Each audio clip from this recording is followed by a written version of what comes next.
बिस्मिल्लाहिर्रहमानिर्रहीम। अस्सलाम वालेकुम स्टूडेंट्स, आप देख रहे हैं मेरा चैनल अफ़ान करीम एकेडमी। तो आज हम स्टार्ट कर रहे हैं computer science class ICS part 1 computer science chapter 1। Chapter का नेम है basic of information technology. Information technology क्या होता है, पहले इसको समझें। इससे पहले आपको कंप्यूटर का मालूम होना चाहिए, कंप्यूटर का इंट्रोडक्शन पता हो कंप्यूटर क्या चीज़ है। जो स्टूडेंट्स अभी फर्स्ट ईयर में इनरोल हुए हैं उनको कंप्यूटर के बारे में थोड़ा इल्म हो, कंप्यूटर क्या करता है, कंप्यूटर का वर्क क्या है, कंप्यूटर की डेफिनेशन क्या है। कंप्यूटर की डेफिनेशन से पहले मैंने यहाँ पर कंप्यूटर बेसिक 4 फंक्शंस मैंने लिखे। कंप्यूटर के बेसिक 4 फंक्शन है। Takes input, input data, input को हम डाटा भी कहते हैं। टेक्स डाटा यानी कि डाटा लेता है, टेक्स का मतलब इनपुट भी, ठीक है। स्टोर करता है डाटा को, प्रोसेसिंग डाटा, डाटा पे प्रोसेसिंग करता है, गिव्स अस रिजल्ट, हमें रिजल्ट देता है अकॉर्डिंग आवर इंस्ट्रक्शन। स्टूडेंट्स इस बात को समझ लें, कंप्यूटर इंसान की इंस्ट्रक्शन पर अमल करता है। जो इंस्ट्रक्शन आप उसे देंगे वो उस पर अमल करेगा। कंप्यूटर बाइनरी फॉर्म को अंडरस्टैंड करता है। कंप्यूटर टोटली डिपेंड करता है इंसान पर। आपने जो इंस्ट्रक्शन उसको देनी है कंप्यूटर ने उस पर अमल करना है। अब ये 4 बेसिक फंक्शन हैं। अब इन्हीं फंक्शन के तहत अगर हम इस कंप्यूटर की डेफिनेशन बनाएं तो बहुत इजी है, मुश्किल नहीं है। मैं यहाँ पे एक डेफिनेशन लिखता हूँ। Computer is an electronic device that takes input भी कह सकते हैं इसको, data, store data, processing data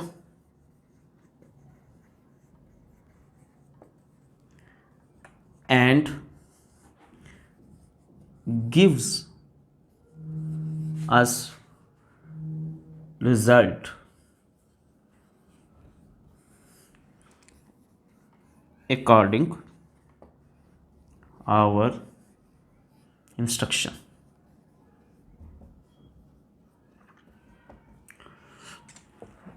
देखें स्टूडेंट्स, यही 4 जो मैंने बेसिक फंक्शन है वो डेफिनेशन में मैंने राइट किए। Computer is an electronic devices that takes data input, store data, processing data, और फिर उसके बाद वो हमारी इंस्ट्रक्शन के मुताबिक हमें रिजल्ट देता है। या अदर वर्ड्स में अगर मैं ये एक बात कहूँ कि किसी भी डिवाइस के अंदर अगर 4 चीज़ें हैं, अगर वो डिवाइस डाटा टेक कर रही है, इनपुट कर रही है, डाटा को स्टोर कर रही है, प्रोसेसिंग कर रही है, आपको रिजल्ट दे रही है आपके मुताबिक, तो उसको हम कंप्यूटर कहते हैं। फॉर एग्जांपल अब डेली लाइफ में आप देखें बहुत सारी डिवाइसेस ऐसी हैं। एक छोटी सी एग्जांपल कैलकुलेटर है। कैलकुलेटर एक मिनी कंप्यूटर आप इसको कह सकते हैं। कैलकुलेटर आपकी इंस्ट्रक्शन पे अमल करता है। आप कैलकुलेटर को कहते हैं 2 + 2 करें तो 2 + 2 करके वो आपको 4 आंसर देता है। इसका मतलब पहले कैलकुलेटर ने 2 + 2 डाटा स्टोर था उसके अंदर, उसने स्टोर किया, आपने उसको इनपुट दी, फिर उसने उस पर प्रोसेस किया, उसने आउटपुट पे आपको रिजल्ट दिया 4। तो इसका मतलब 4 काम कैलकुलेटर ने भी किए। That is called calculate computer. ले स्टूडेंट, मैंने एक डायग्राम बनाई है। अब देखें कंप्यूटर इस डायग्राम के तहत काम करता है। सबसे पहले आप इनपुट यूनिट है, आप जो भी चीज़ देंगे कंप्यूटर पे इनपुट देंगे, इनपुट आएगी। इनपुट के बाद कंप्यूटर डाटा को स्टोर भी करता है, और स्टोर में हमारे पास क्या है, डाटा स्टोर भी होता है और प्रोसेसिंग भी होता है। बात को ऐसा होता है जो डाटा प्रोसेस नहीं हुआ लेकिन हमारे पास स्टोर रहेगा डाटा। प्रोसेसिंग के बाद क्या होगा, डाटा को आप आउटपुट और रिजल्ट देंगे। बहुत आसान एग्जांपल है, देखें। फॉर एग्जांपल मैंने कंप्यूटर्स को कहा, जैसे मैंने आपको कहा एक छोटा सा कैलकुलेटर है, दैट इज़ कॉल्ड कंप्यूटर। यहाँ मैंने उसको डाटा दिया 2 + 3 कि 2 + 3 का आंसर। अब 2+3 सबसे पहले यहाँ से मैंने इनपुट दी, डाटा यहाँ पे स्टोर हुआ 2+3। उसके बाद जब यहाँ प्रोसेस हुआ 2+3 का आंसर 5, तो मुझे यहाँ रिजल्ट आउटपुट पे 5 रिजल्ट मिला। इसका मतलब क्या हुआ, डाटा को हमने प्रोसेस किया, डाटा को सबसे पहले इनपुट यूनिट में आए, फिर स्टोर भी हुआ डाटा, प्रोसेसिंग हुई, प्रोसेसिंग का यूनिट, फिर आउटपुट। अब प्रोसेसिंग से बाद का डाटा स्टोर में भी जाता है जिस डाटा पे, ये तो मैंने एक आपको छोटी सी एग्जांपल दी ना। समटाइम हमारे पास लार्ज डाटा है, कुछ प्रोसेस हुआ है कुछ नहीं हुआ, लेकिन डाटा हमारा स्टोर हुआ। Store data mean temporary storage, permanent storage. Processing basically है कंट्रोलिंग कि डाटा के प्रोसेसिंग होनी है, उसके ऊपर प्रोसेस होने के बाद हमारे पास आता है आउटपुट। अब सबसे पहले मैंने बेसिक इंफॉर्मेशन पे आने से पहले आपको कंप्यूटर का नॉलेज होना चाहिए कि कंप्यूटर क्या होता है। कंप्यूटर के बारे में आपको इल्म हो कि कंप्यूटर एक इलेक्ट्रॉनिक डिवाइस है, ठीक है, जो आपकी 4 बेसिक फंक्शन है, input, storage, processing and output. Output पे आपको रिजल्ट देती। तो मैंने अभी पहले डेफिनेशन लिखी कि computer is an electronic device that takes inputs and store data and processing and give us output our instruction, हमारी इंस्ट्रक्शन के मुताबिक। ये बात बहुत इंपॉर्टेंट है कि इंस्ट्रक्शन से क्या मुराद है। इंस्ट्रक्शन कहते हैं सेट ऑफ, यानी कि हमारी हदायत, हम जो हदायत देते हैं। ये देखें, पहली इंस्ट्रक्शन हमने कहा 2+3 करते हैं, 2 × 3 करते हैं। सेकेंड इंस्ट्रक्शन 2-1 कर दें, थर्ड इंस्ट्रक्शन। तो ये हमारे इंस्ट्रक्शन का एक सेट बन जाता है। नेक्स्ट फिर हम देखेंगे सेट ऑफ इंस्ट्रक्शन को हम फिर सॉफ्टवेयर कहते हैं। ये हम आगे डिटेल से पढ़ेंगे, इंस्ट्रक्शन, सॉफ्टवेयर, प्रोग्राम क्या होता है। तो इंट्रोडक्शन में आज आपको पहले ये मालूम होना चाहिए कि कंप्यूटर क्या चीज़ है, कंप्यूटर किस पे वर्क करता है और कंप्यूटर के बेसिक पार्ट वर्क क्या है। 4 वर्क्स। ले स्टूडेंट, यहाँ पर मैंने लिखा है कंप्यूटर का फादर कौन है, who is the father of computer. MCQs में भी आता है ये। Father of the computer Charles Babbage. अब इसको फादर ऑफ कंप्यूटर क्यों कहते हैं, क्योंकि इस कंप्यूटर पे तो और भी साइंटिस्ट ने वर्क किया है, ठीक है, लेकिन इसको इस वजह से कहते हैं कि इसने एक कॉन्सेप्ट दिया डिजिटल कंप्यूटर का, डिजिटल डिवाइस, यानी ऐसी डिवाइस जो आपके 4 बेसिक फंक्शन परफॉर्म करे, डाटा को इनपुट करे, स्टोर करे डाटा को, प्रोसेसिंग करे एंड रिजल्ट दे आपको आउटपुट एज ए आउटपुट। तो उसको हम कंप्यूटर डिवाइस कहते हैं। तो ये कॉन्सेप्ट इस साइंटिस्ट ने दिया, इसलिए इसको फादर ऑफ कंप्यूटर कहा जाता है, यानी कि बेसिक इसने कॉन्सेप्ट दिया। अब देखें, आपका मोबाइल है, उसमें वो भी एक एज ए कंप्यूटर वर्क कर रहा होता है, उसमें डाटा स्टोर भी हो रहा होता है, ठीक है, आप इनपुट भी देते हैं, ठीक है, उसमें कैलकुलेटर भी, देखिए कैलकुलेटर मैंने कहा है कि छोटा कंप्यूटर, वो भी उसके अंदर स्टोर होता है, ठीक है, और वो आउटपुट पे आपको रिजल्ट भी दे रहा होता है, प्रोसेसिंग भी हो रही होती है। तो ये कॉन्सेप्ट इस साइंटिस्ट ने दिया, डैट इज़ कॉल्ड, हम इसको फादर ऑफ कंप्यूटर कहते हैं, यानी कि 4 बेसिक फंक्शन आपके वो कंप्यूटर परफॉर्म कर रहा है। नो, अब हम देखेंगे कि basic of information of technology क्या है। ले स्टूडेंट, अब हम देखेंगे basic of information technology.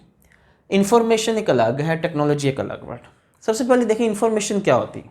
Information की मालूमात को कहते हैं। अच्छा, ऐसी इंफॉर्मेशन जो टेक्नोलॉजी के साथ अटैच हो, that is called information technology. आपको पता है अब जो दुनिया ग्लोबलाइजेशन विलेज है, यानी कि हर कंप्यूटर टेक्नोलॉजी का वक्त है। आप अपनी इंफॉर्मेशन दुनिया में किसी भी जगह शेयर कर सकते हैं, आप इंफॉर्मेशन ले भी सकते हैं। अब जो इंफॉर्मेशन आपको टेक्नोलॉजी के साथ अटैच होकर मिल रही है, that is called information technology. For example, आपने किसी राइटर की बुक रीड करनी है, तो अब आपको नेट की नीड है, तो नेट इज़ टेक्नोलॉजी। अब राइटर की बुक से जो इन्फॉर्मेशन आपको मिल रही है, लेकिन वो किस सोर्स के थ्रू मिल रही है, कंप्यूटर आपने चलाया, आपने गूगल पे जाके उस राइटर को सर्च किया, इसका मतलब कंप्यूटर एक खुद टेक्नोलॉजी, एक डिवाइस है। अब इन्फॉर्मेशन आपको किस सोर्स के थ्रू मिल रही है, टेक्नोलॉजी, यानी कि कंप्यूटर के थ्रू, गूगल पे आपने सर्चिंग की, नेट एक टेक्नोलॉजी, उसके थ्रू आपको मिल रही है, that is called information technology. यानी कि कोई भी इंफॉर्मेशन जो टेक्नोलॉजी से रेलिवेंट हो, उसको हम इंफॉर्मेशन टेक्नोलॉजी कहते हैं। अब इन 2 टर्म्स को हम डिफरेंट देखेंगे कि इंफॉर्मेशन में क्या है। इंफॉर्मेशन में फिर आगे आता है डाटा। इंफॉर्मेशन कैसे जनरेट होती है, डाटा के थ्रू होती है। अब डाटा, इससे पहले भी हमने डाटा पढ़ा। डाटा क्या है? डाटा कहते हैं collection of raw facts and figures.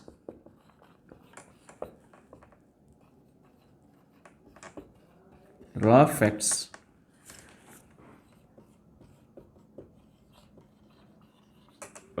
is called data. Raw facts and figures collection of, इसका क्या मीनिंग है? अब देखें, फॉर एग्जाम्पल एक स्टूडेंट है, स्टूडेंट नेम है, रोल नंबर है,